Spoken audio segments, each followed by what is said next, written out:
hosted Q2FY25 earnings conference call.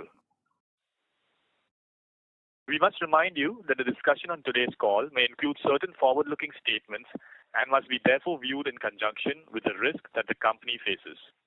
The company assumes no responsibility to publicly amend, modify, or revise any forward-looking statement on the basis of any subsequent development, information, or events, or otherwise. As a reminder, all participant lines will be in the listen-only mode, and there will be an opportunity for you to ask questions after the presentation concludes. Should you need assistance during the call, please signal an operator by pressing star, then 0 on a touch-tone phone. Please note that this conference is being recorded. I now hand the conference over to Mr. Atul Daga, CFO of the company. Thank you, and over to you, Mr. Daga. Thank you. Good evening, everybody, and welcome to this earnings call today. This quarter, I believe, has turned out as expected. Pre-election slowdown, followed by a slowdown in April, June, with elections, and then monsoons, which have been intense in most parts of the country, and also the longer duration of monsoons this season. Some parts of the country have been witnessing rains as of now also. All of this put together has resulted into Ultratech's capacity utilization at 68%, delivering a 3% growth in volume terms.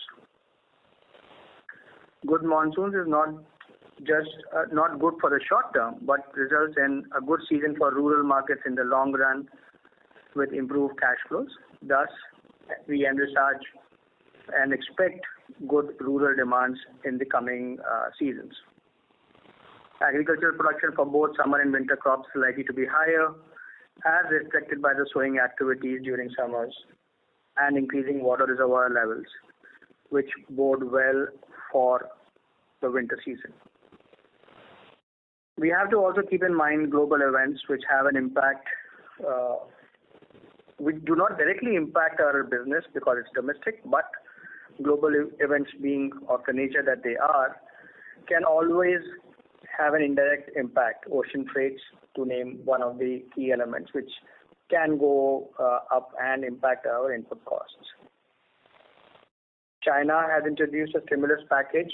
We have not yet seen the big impact on the global markets, but I'm sure there will be some positive, some negative out of that. Let me come to the burning question of all quarters, fuel costs. Our high-cost fuel contracts have almost come to an end, with a very small impact left in Q3.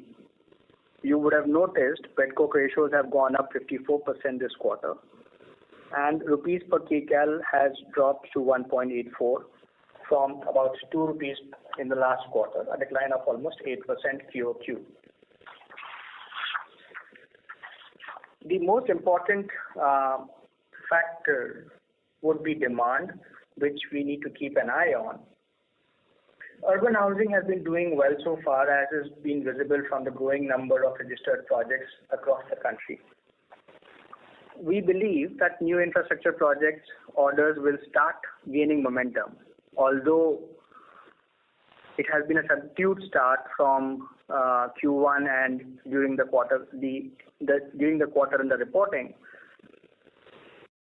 We believe that things have started moving and awards have started picking up.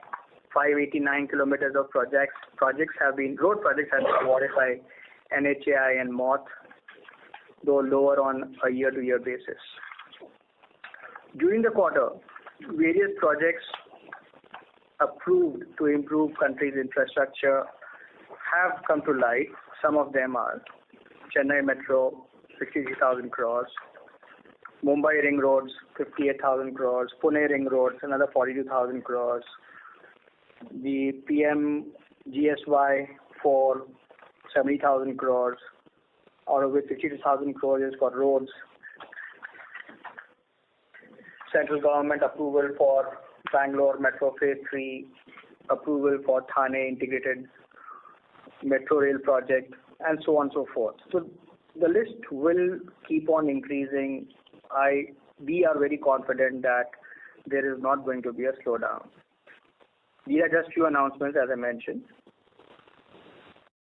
With government's continuous thrust on infrastructure, investment outlay is estimated to increase to about 75 trillion INR over the next 5 years, increasing to 1.6x from investments of 47 trillion over the last 5 years. Housing launches are continuously growing at double digits since last 3 years. Urban population in the country has increased from 26% in 1990 to about 36% in 2024.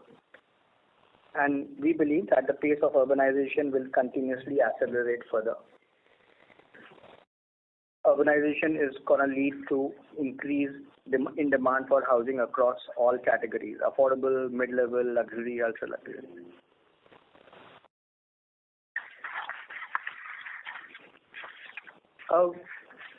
Also, we have to keep in mind that this is forming a low base. This quarter is forming a low base, which will generate a good growth in percentage terms.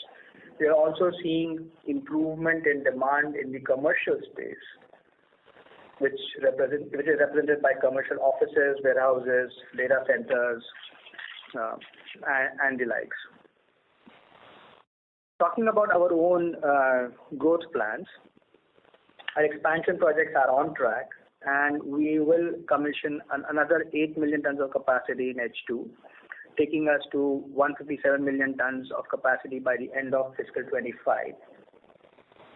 And as per our announced organic growth plans, we should be reaching 184 million tons of capacity by FY27 in India. On to the acquisitions. RAK White, white cement company, which we had invested in a couple of years ago, became a subsidiary with effect from 10th of July this year. The results of RAK White have been incorporated in our consolidated financial statements. The cement business of Kesoram that is under acquisition, the transaction is in its last phases, with the NCLT hearings scheduled on 25th October and 12th November for Kesoram and Ultratech respectively.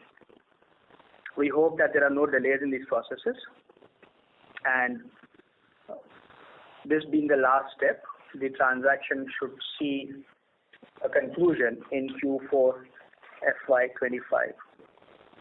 With respect to the acquisition that we had announced for India Cements, we are awaiting CCI approvals for the transaction, after which the open offer will be launched. Let me come back to the efficiency improvement program that we had talked about, I think, a couple of quarters ago.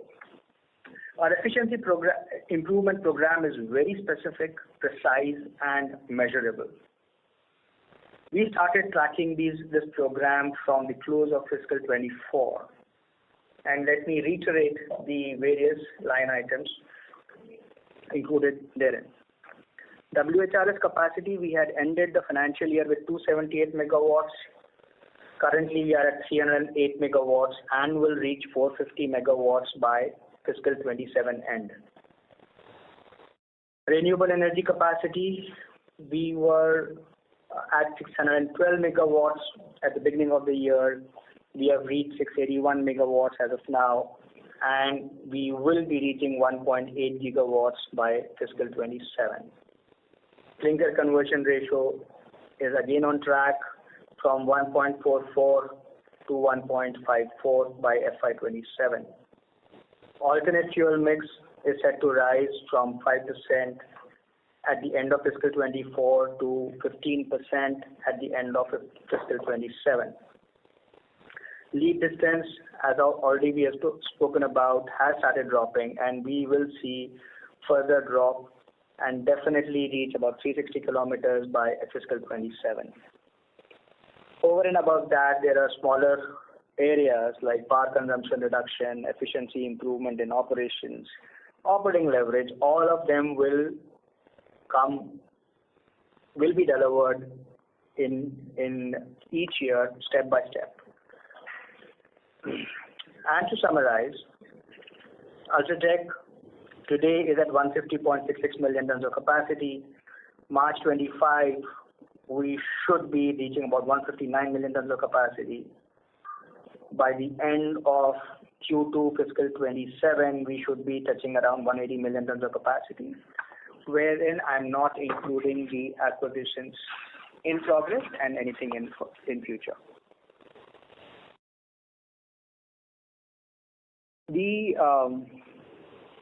All the efficiency improvement programs that I've talked about will be delivering delta gains on the expanded base, and this is what, to my mind, is a sustainability agenda for us. With that, I don't have anything else to add further in this commentary, and I hand it over for questions. Thank you very much. We will now begin the question and answer session. Anyone who wishes to ask a question may press star and 1 on their touchtone telephone. If you wish to remove yourself from the question queue, you may press star and 2. Participants are requested to use handsets while asking questions. Ladies and gentlemen, we will wait for a moment while the question queue assembles.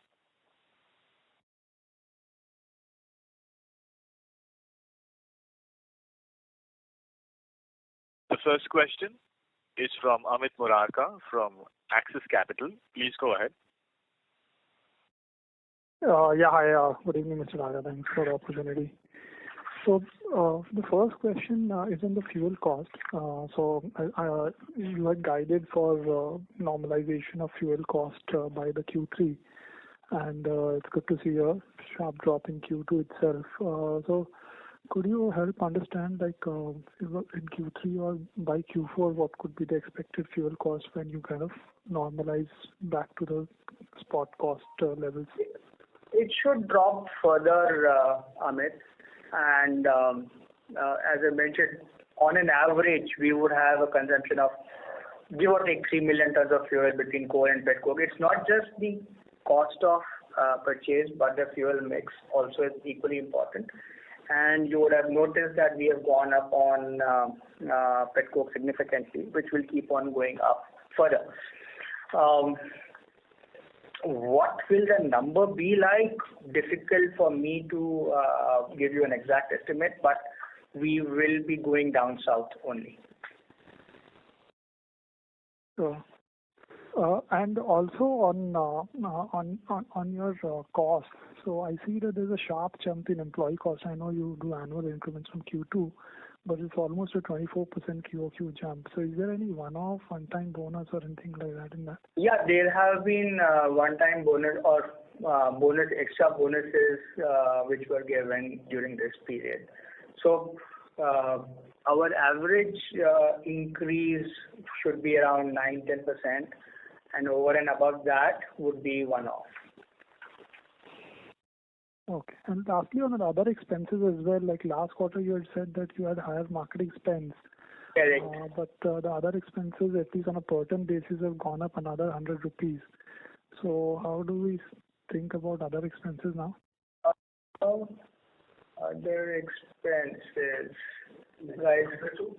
Maintenance cost is the one. So no, okay. In the printed accounts, because all the maintenance costs are included in other expenses. This being the quarter for maintenance, that is where you will see other expenses always being higher as compared to remaining quarters. Yeah, no, I know, but I thought that Q1 was a bit elevated because of some one-off marketing spend. So Q1 had that one-off, expense, which will not be there now or in future. This quarter we had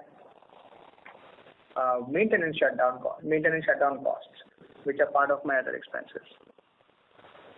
Got it. Thanks. I'll come back in the queue. Sure. Thank you. The next question is from Rashi Chopra from Citigroup. Please go ahead. Thank you. So could you just tell us a little bit on pricing in the sense that what's happened after the quarter? How come I missed on the favorite question for everybody? Prices have been improving. whilst, the average for the quarter will be a misrepresentation of things going forward, from August to September also we saw improvement in prices, and September to October also the prices have been steady. So we have seen an improvement of from 347 was August exit to about 354 currently. And on average versus the Tokyo? So, one sec. There is the Q2 average was about 348, which is now 354. Got it. Thank you. And in this quarter, the other operating income seems to have moved up sequentially. What is that attributed to? There were incentives. That's what incentive? Yeah, there was a plant incentive which kicked in. Long overdue. Okay, so this should continue. No, this was again, there will be small portions left, but not forever. Maybe 1 or 2 more quarters, we might see additional incentive income. Okay. And on the last question, on India Cements, the CCI approval is awaited. Is there any sort of delay or, No. It's a normal process. So there was first query list which was received, which we have responded to on the 12th of October. There might be one more list of queries if it comes in. Otherwise, nothing else. So there are a lot of questions around, details of markets and where we are selling, where India Cement is selling, etc. So likely closure within this fiscal? Yes, within this fiscal, the confidence level is very high. Okay. Thank you. Thank you. The next question is from Prateek Kumar from Jefferies. Please go ahead. Yeah, good evening, sir. My first question is on pricing versus or profitability versus volumes. So our current quarter EBITDA per ton is like sort of probably 4-5 year low on a quarterly basis at least. So is there a point where you as a company or industry probably look at the profitability versus volumes, or how should we look at going forward? Demand is the key for any industry. So if demand is good, everything falls in line. So we would fundamentally focus on how India is shaping, how India is growing in the next few years. And I guess the hypothesis of 7 to 8% growth is still there, will be there, and India will deliver that growth, which means we will deliver that growth higher than that. So I think maybe I have not answered your question fully. If there is growth, obviously there will be profitability. Yeah, of course, growth will be in that profitability, but your whole cost saving initiatives, industry cost, labor cost coming down seems to already more than passed to the consumer. Historically, we have as an industry looked at better profits generally. It seems there is a significant deviation from there, and even for second half, not sure how much EBITDA per ton we are looking for improvement overall. But maybe a related question, if there is a prolonged slowdown in demand, do we really relook at our organic expansion plans at all, or how should we look at capacity expansion also? No. So, the 1 quarter, 2 quarter slowdowns will not impact our underlying hypothesis of growth. We are not slowing down on our growth agenda. That's very clear, because we don't get disturbed by these 1 quarter, 2 quarter, upsets. Fundamentally, we need to believe that India will deliver a 7-8% CAGR growth. That is happening, and that is why I downloaded some data which I read out just now on various projects which the government has started announcing. Rural markets have started growing. Rural housing has started growing.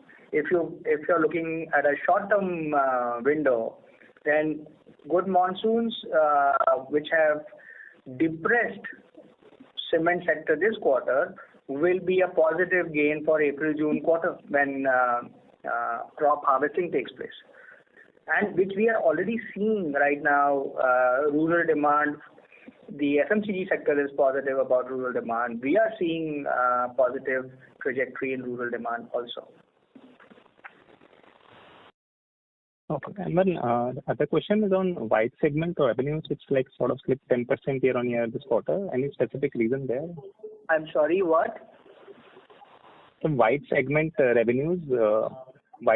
revenues was like lower year on year by around. Putty prices were depressed. Putty prices had taken a beating this quarter.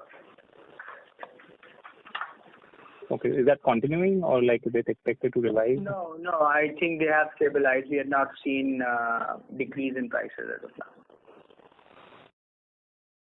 Sure, thank you. I'll get that. Thank you. Thank you. The next question is from Rahul Gupta from Morgan Stanley. Please go ahead. Hi, thank you for taking my question.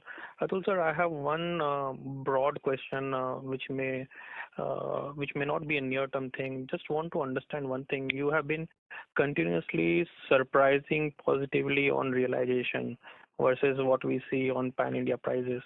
If I compare numbers versus last quarter, your trade segment has not changed much. So what drives Ultratech's continued delivery on realization versus the industry? Just to understand this better. Thank you. So I think this is a compliment for us. Thank you for that. It all boils down to us being building solutions provider, us being top-notch in quality, us being able to meet our customer requirements with a strong dealer network footprint. And being consistently brand A player, we have maintained our brand positioning, our quality parameters, never compromising over there, which is helping us deliver whatever we are delivering.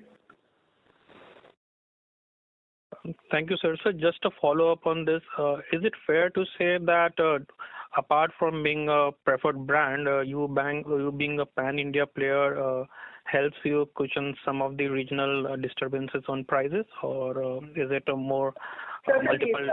It does.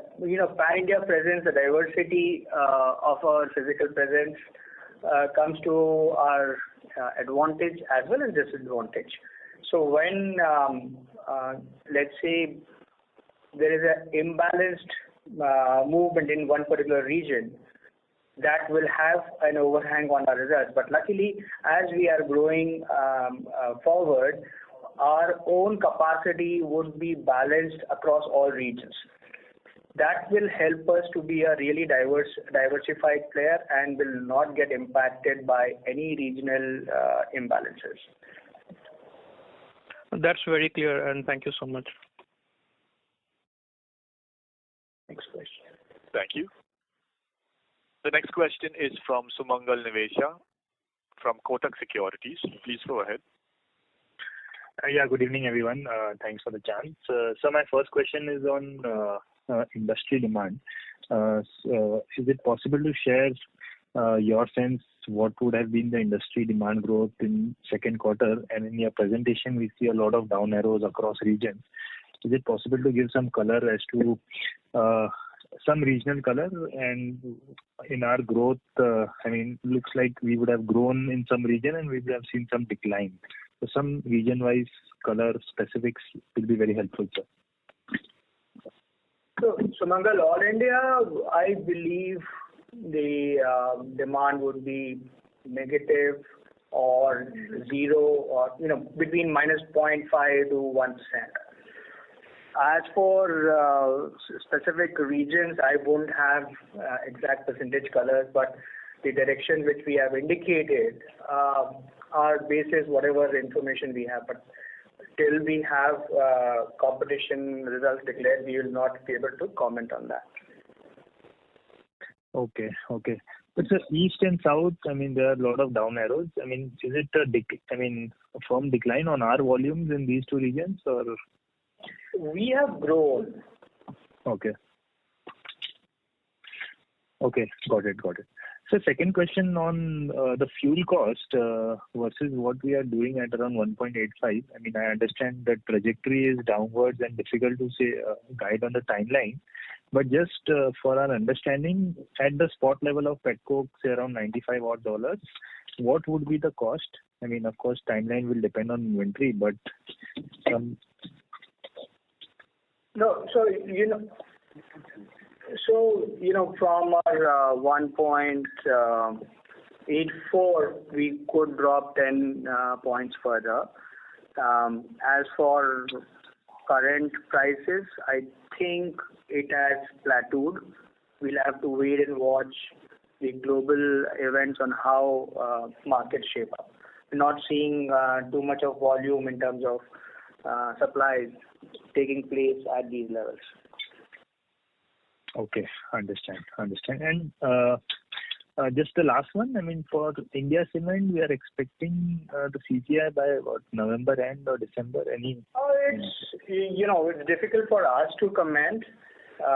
Typically, after we have responded to their queries, it could take 2 months, it could take 3 months, depending upon any further queries. Okay, but based on the queries, do we see any risk or any? Risk. It's only a matter of time. These are, okay. I would say, statistical questions which CCI also needs to be sure about by analyzing the way they ask questions, that there's no consolidation or there's no monopolistic situation in any micro market. That is what they analyze. So we don't foresee any challenge in getting the approvals. It's a process one has to follow. Understand. Got it, sir. That's all from my side. All the best. Yeah. Thank you. Thank you. The next question is from Parth Bhavsar from Investec. Please go ahead. Hi, sir. So thank you for the opportunity. So I have one question. We are adding approximately 15 million tons this year, and we have acquired Kesoram and India Cements. So going ahead in a situation where the demand is not strong, so would we go after market share gains, or would we how would we go about the market share? And so our long-term game plan is always profitable growth. I think these two words sum up what we want to do. We want to grow. We want to deliver profitability also. Okay, so you would hold up your pricing just in case, and you won't go after market share. I would drop prices. Yeah, it's day-to-day business. So whether tomorrow, if God forbid, if there is a war, then anything could happen. So as of now, given the status quo, we expect the demand should start rising. And I'm still looking at double-digit growth for H2, which will deliver our numbers. And you will see improvement in profitability. Okay. Thank you so much, sir. Thank you. Thank you. The next question is from Shravan Shah from Dolat Capital. Please go ahead. Yeah, sir, double-digit growth for us for H2 and for industry, how much we are looking at for H2? I think we will deliver better than the industry. Okay, got it. And is it possible, sir, in terms of the 68% utilization for second quarter, can you break it down region-wise for us? How was the utilization? Would be average plus minus here or there, yeah. Okay. And capex for full year now, last time we said 8,000 to 9,000 crore. We will spend that money. We are on track. We will spend that money. For next year also the similar run rate one can look at? Yes, because after this, concluding this year, we would have almost 20 million tons of expansion to complete. which will see its regular outflow. Okay. And in terms of the cost saving that previously we have talked about around 300 odd rupees per ton, definitely we have also given the in terms of the line item wise. But how much we have already have achieved in this year and next year? Possible if you can share how much more cost reduction from here on we can look at. Yeah, so instead of doing on a quarter-to-quarter basis, it is not logical, and I'll explain that to you. We will definitely showcase at the end of the year what the achievement has been. And now to come to the point why each quarter is not relevant, because, for example, lead distance, we have reduced substantially. But being monsoon, lead distance went up a kilometer or two. Does that mean that I have lost? No.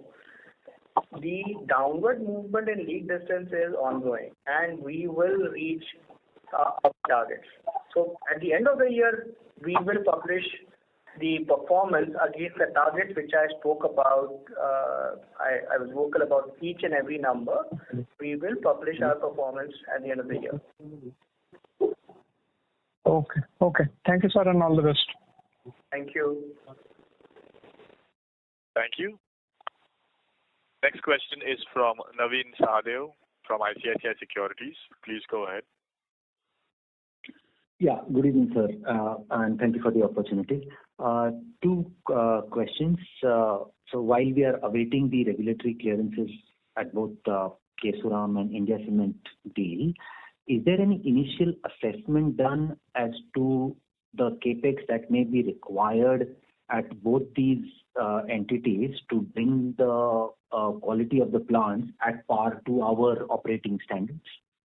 So after CCI approval for Kesoram was received, we have done our deep dive, and we will invest in WHRS for Kesoram.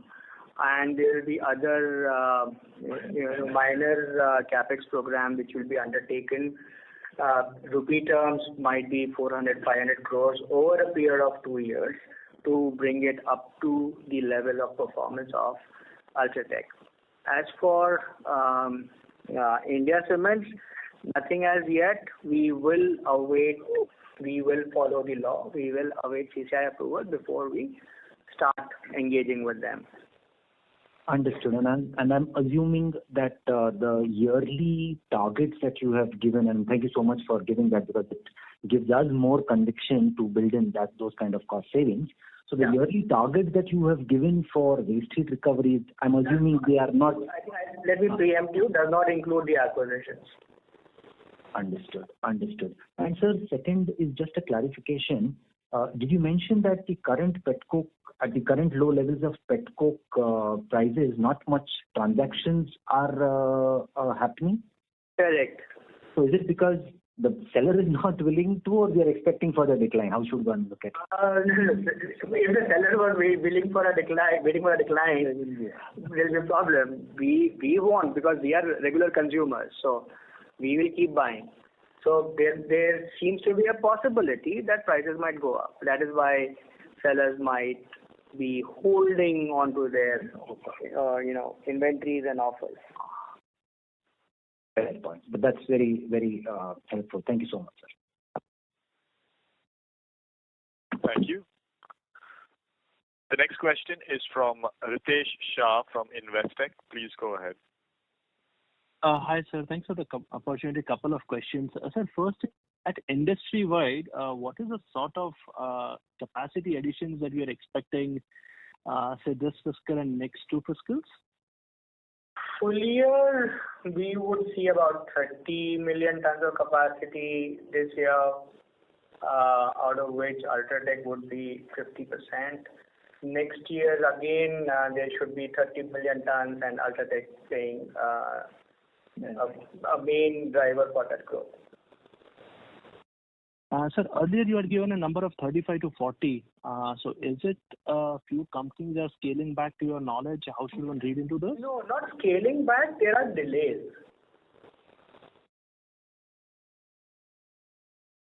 Hello? Okay. So it might not Yep, get commissioned on time is what I meant, Ritesh. That's why the numbers get scaled down. Okay, that's helpful. So my second question is, you have indicated on sustainability bond. I think the prior one, the coupon was at around 2.8. Is it possible that you can break up that number of less than 7.25 into hedging cost and the actual coupon? Sure. Saurabh, you want to give that? Yeah, the cost of the bond is, the hedging cost is about 3%. The total cost of the bond, including the spread, is around 4%. Sir, I could not hear. Sorry. So Hello? the spread, including the SOFR, is around 4%. The hedging cost is around 3%. That helps. And sir, last question. And since you touched upon it, I feel so glad or thrilled about it that the domestic market borrowing cost would be about 7.5%. Yes. Yep. So Ultratech is capable of raising dollar-denominated debt fully hedged at very competitive price. Yes, sir. Okay. Yep. Sir, last question. You emphasize a lot on cost. My basic question was, do you consider discount as a cost? And the reason to ask is, if I look at that number over a 5-year CAGR, the number has increased very, very steeply at almost 19% CAGR, which probably is a reflection of competitive intensity in the marketplace. Sir, any thoughts on this particular variable, and would you not consider it as a cost as well?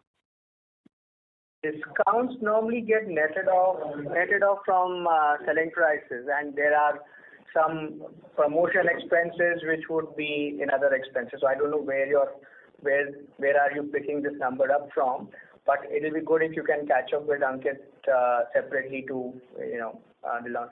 And while you can do that, but I can assure everybody that our sales promotion spends or discounts would not have varied over a longer period of time. Sure, sir. I'll connect with you on this separately. Thank you so much for the answers. Thank you. All right. Thank you. The next question is from the line of Sanjay Nandi from VT Capital. Please go ahead. Hello. Yes, please. Yeah, thank you for the opportunity, sir. Sir, can you please share the regional utilization for our company across different regions? As I had mentioned earlier, with an average of 68%, almost all locations would either be at 75% or 65%, in that range only. Okay, got it. And what has been the clinker utilization for our company for this quarter, sir? Clinker utilization, I think it remains strong. Just 1 second. Do we have it here? 70%. Yeah, 73%. 73. Okay, sir, that's it from my side. I'll come back in the queue, sir. Wish you a very happy Diwali in advance. Thank you. Same to you. Yeah. Thank you. Next question is from Sukant Garg from Equable Research. Please go ahead. Hi. So my question is regarding a guidance on the further acquisitions that the company is in plan with. So after India Cements, what kind of acquisitions the company is looking into as of now? Acquisitions are always opportunistic, so I really cannot comment on that. No, I mean to say, are there any in the pipeline as of now, currently? I really can't comment on that. Okay. No problems. Thank you. My most of the questions will be answered again. Thank you. Thank you. Next question is from Prateek Maheshwari from HSBC. Please go ahead. Thank you for the opportunity, sir. Sir, just wanted to ask you if there is anything to call out in your cash conversion. So just saw that your year versus last year, your cash conversion has dropped to some 65%. And I think the main reason has been the decrease in your trade payables and other liabilities. So is it a seasonal thing, or is there any change in terms I just wanted to understand that. Cash conversion means operating cash flow. EBITDA to OCF. EBITDA to OCF. Yeah, operating cash flow. Yeah, operating cash flow was lower because of July, September. We have built our inventories, slightly receivables go up. It's typical of July, September quarter, and you will start seeing positive OCF going forward. And so anything on the trade payables decline and the liability, we saw similar trend with the other peer as well. Is it related to your fuel as well?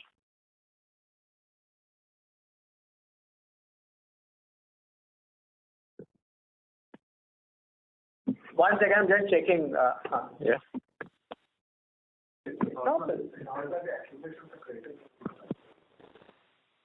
It's normal, I think. So there's no abnormal trend.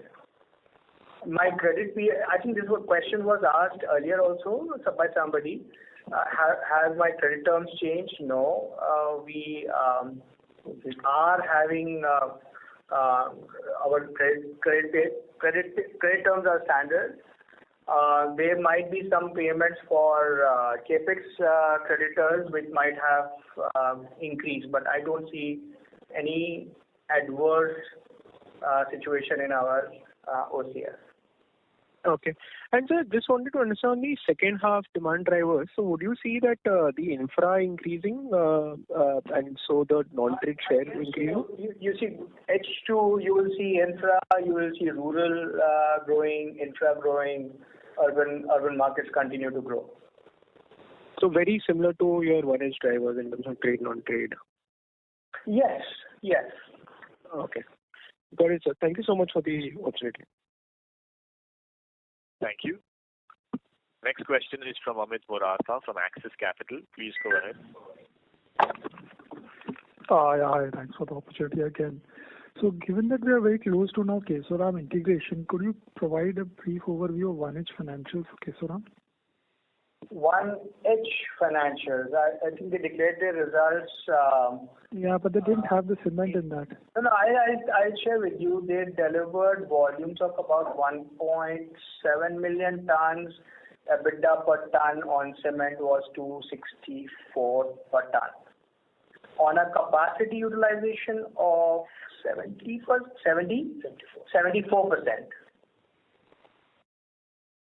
EBITDA per ton was only 264, you said? 264. Okay. And also, what will be the rebranding strategy there now? I think once we step into that asset, it's then only we will want to move forward on rebranding, if at all. We will tell you about it as and when we step into it. Sure. So I believe by Q3, I think we should be able to kind of include that in our numbers also. Yeah. So NCLT hearings, I told you about the dates. That all depends upon NCLT hearings taking place. Once the hearing is done, order is passed, might take 15-20 days to get the printed order, which has to be filed with the registrar of companies to conclude, and then we step in, big bang. It could happen in October-December quarter. Failing with January-March seems to be definitely happening. Got it. Yeah, that's all I was asking for. Thank you. Yeah. Thank you. The next question is from Rajesh Ravi from HDFC Securities. Please go ahead. Hi, sir. Good evening. My question pertains to the cement and margins. If I look at the blended reported number 725 is already multi-year low performance. If I exclude the contribution from RMC, white cement and the other operating income, this number would be closer to 600 rupees. So, as an industry leader, if that is operating at say close to 600 rupees, where do we see a bottom in terms of the pricing? And because why I'm talking about this, everyone, including you and other major players, they're all talking about 200 to 400 rupees cost reduction happening over the next 2 years. In that context, what is the certainty of these prices recovering to a respectable level of, say, where margins on the cement business turns up north of 1,000 rupees? First and foremost, 600 is a wrong analysis. Anything between 600 to 650. So from a 732, it might come down to somewhere around 700 if you have to, or 710, 720, not more than that. Because if you look at the percentages, the overall percentage of RMC or anything else is very small. And as far as other incomes is concerned, that's part and parcel of the business. Correct. It is, for example, fiscal incentive. It's a regular phenomena for cement industry. It will be there. So it's regular. I wouldn't want to say it's to call it out as one-off. Agree. No, my point is, for you, you're one of the most efficient players with better brand positioning. If you have to operate at such low levels, why should the prices not go up? And obviously, when you are giving those numbers, others will also be reporting similar numbers.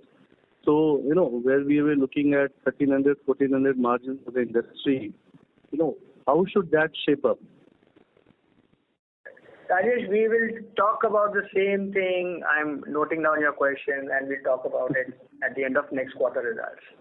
Then your question will change totally.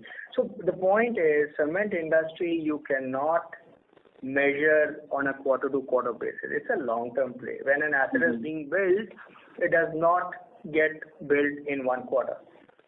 This quarter, and I have been telling all investors that not to panic well in advance before this quarter started also, that this quarter is going to be depressing. Correct. How depressing or how low, that I would not be able to gauge by beginning of the quarter. But yes, it was, everybody knows the way the monsoons have been this quarter, it impacts dispatches. It has been, the intensity of monsoons has been highest this year as compared to several years, which for us, it was impacting dispatches. It was increasing our costs, which will not be there in Q3, Q4, and Q1 next fiscal. And both part is, we are already seeing positive traction from rural markets, which should be very positive in the coming months. So my guess is, while we have looked at 732 as a bottom this quarter, we'll bounce back. Very confident. Okay. Great, sir. That's all from my end. All the best. Thank you. Thank you. Next question is from Ashish Jain from Macquarie. Please go ahead. Hi, sir. Good evening. So my first question is on your capacity addition. So, while if I look at the regional breakup of the capacity addition, it's heavily skewed in favor of South and Eastern India, and some of the acquisitions which we will do are not factored there are also, Southwest centric. So how do we plan to grow market share or volumes in North and Central, where I guess you're operating at very high utilization and not much capacity is there in terms of the current pipeline at least? So for North, you will see organic capacity addition as part of our phase 4 in future years. And Central, being Central by itself, and I'm seeing a chart which you've already seen. We have got about 5.7 million tons getting added in the next couple of years in northern market. Right. And this is what in fact, in one question I clarified, Ashish, our diversity is our strongest strength, biggest strength. If you look at it, 30 to 35 million tons average we will have in all the regions. South was having a weightage in terms of our overall capacity balancing, roughly 20 million tons. And if I go back in history, we were at 20 million tons of capacity for a very long time. Yes, the two acquisitions, India Cement, as and when it gets completed, is South dominant. It has a small capacity which will get added into the north. And Kesoram is south, you rightly said south and west. So we are balanced. Right. No, sir, I mean, I completely get that. My only point was that while we are getting balanced, the mix from capacity point of view is, in my view, worsening because the share of weaker profit markets is actually going up based upon this number at least. I was coming. No, but Ajit, if you look at the announcement by the CM of Andhra Pradesh, within 3 years he wants to complete Amravati city. The kind of development which is taking place, I heard from my marketing colleagues, the kind of development of new townships and cities that is taking place, you'll have huge amount of demand growth in south markets also. Okay. So secondly, some of the optimism, you shared for, let's say, second half profitability. Is it fair to assume that a large part of it, if it comes through, will be price-led and normalization of seasonal cost? Because normalization of seasonal cost is well understood. Coal and all is not a major tailwind, I guess, from, So Ashish, pricing is, if I look at, as I mentioned, August to September, September to October, I already see a delta of 200 bucks a ton, minimum. Right. Yeah. So basically, it's price-led, right? Because on cost side, Got it. Thank you, sir. Thanks so much, and best of luck. Thank you. The next question is from the line of Sanyam Changani from JP Morgan. Please go ahead. Hi. Am I audible? Yes, please.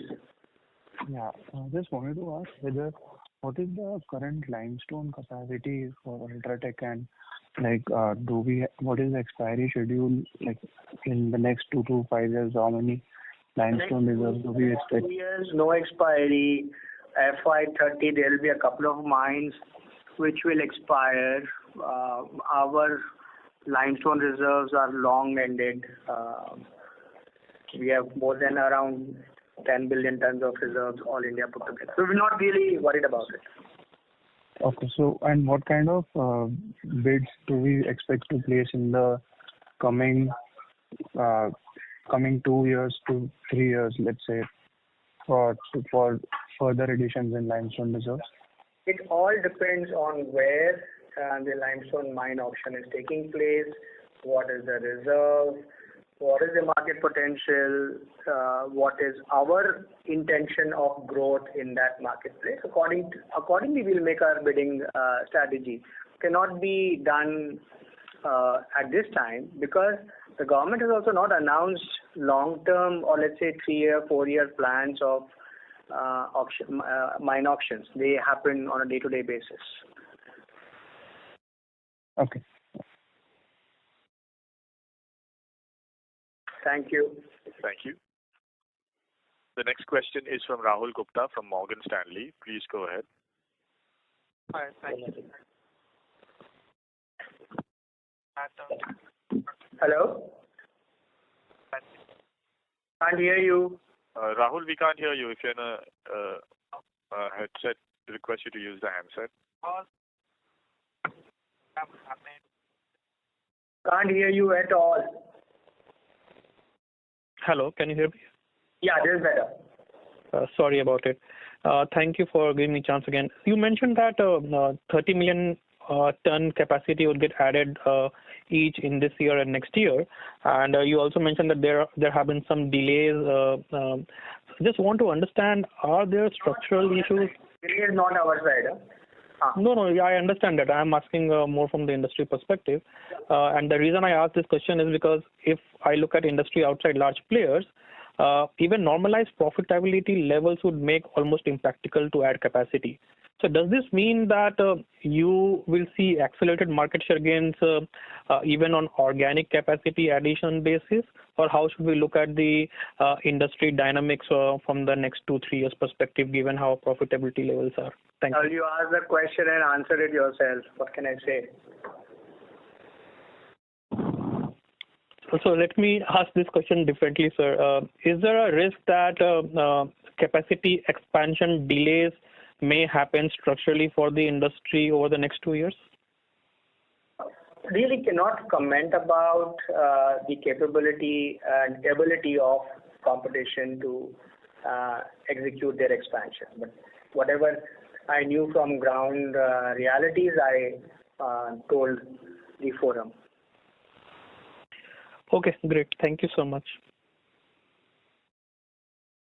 Thank you. The next question is from Pulkit Patni from Goldman Sachs. Please go ahead. Sir, most of my questions are answered. If you could just give a sense for the first 20 days of October, what has been the kind of demand pickup? That will be helpful for us to get confidence in the third quarter demand number, please. But Pulkit, like several other industries, cement also plays up big time in the third quartile of the month. The last 10 days is bigger. And as of now, it's not a decline or a dramatic improvement. It is steady build-up. Sure, sir. But the last couple of weeks will be impacted by Diwali, so it looks like it will be only post-Diwali. Sorry, I should have mentioned that. Glad you did that. October month will be a slow month because Diwali is also happening here. Diwali, Dashera, Durga Puja, ये पूजा वो पूजा सब पूजा हो रही है यहाँ पे. So this month will be slow. But which creates a pent-up demand, which creates a backlog. Next month. Sure, sir. November, December onwards, it should be very buoyant. Got it. Thank you, sir. Thanks. Thank you. The next question is from Jashandeep Singh Chadda from Nomura. Please go ahead. Hello. Hi, sir. Thank you for the opportunity. Sir, most of my questions are answered. Just one question before that, a clarification. You said that in this quarter, Ultratech also paid one-time bonuses over and above the usual bonus that you pay in a second quarter. And excluding that, the employee cost would have increased 10% quarter on quarter. Is that understanding right, sir? Yes. Okay. And so my question is largely on the Tamil Nadu, limestone auction. Has there been any update? I mean, for last 2 to 3 years. No update. Okay. Thank you, sir. Most of my questions are answered. Thank you very much. Thank you. Thank you very much. We'll take that as the last question. On behalf of Ultratech Cement, that concludes this conference. Thank you for joining us, ladies and gentlemen. You may now disconnect your lines.